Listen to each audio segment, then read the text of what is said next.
বাবা, কোনো দোয়া কবুল হচ্ছে না। আপনি বলেন কি করব? আচ্ছা, এই ব্যাপার, ইমাম সাহেবের কাছে চলো।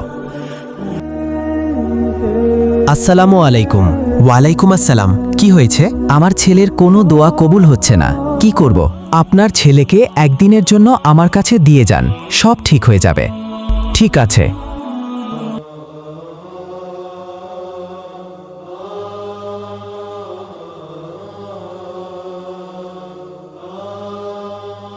বন্ধুরা, আমি তো শিক্ষণীয় ভিডিও বানাই, তাই বলে তোমরা লাইক সাবস্ক্রাইব করবে না? এটা যদি ফালতু ভিডিও হতো তাহলে অবশ্যই লাইক সাবস্ক্রাইব করতে। বাবা, সব দোয়া কবুল হচ্ছে। কেমন করে?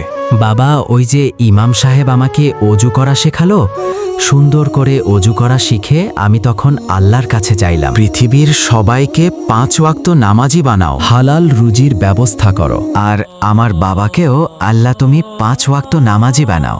মাশাআল্লাহ, সুবহানাল্লাহ।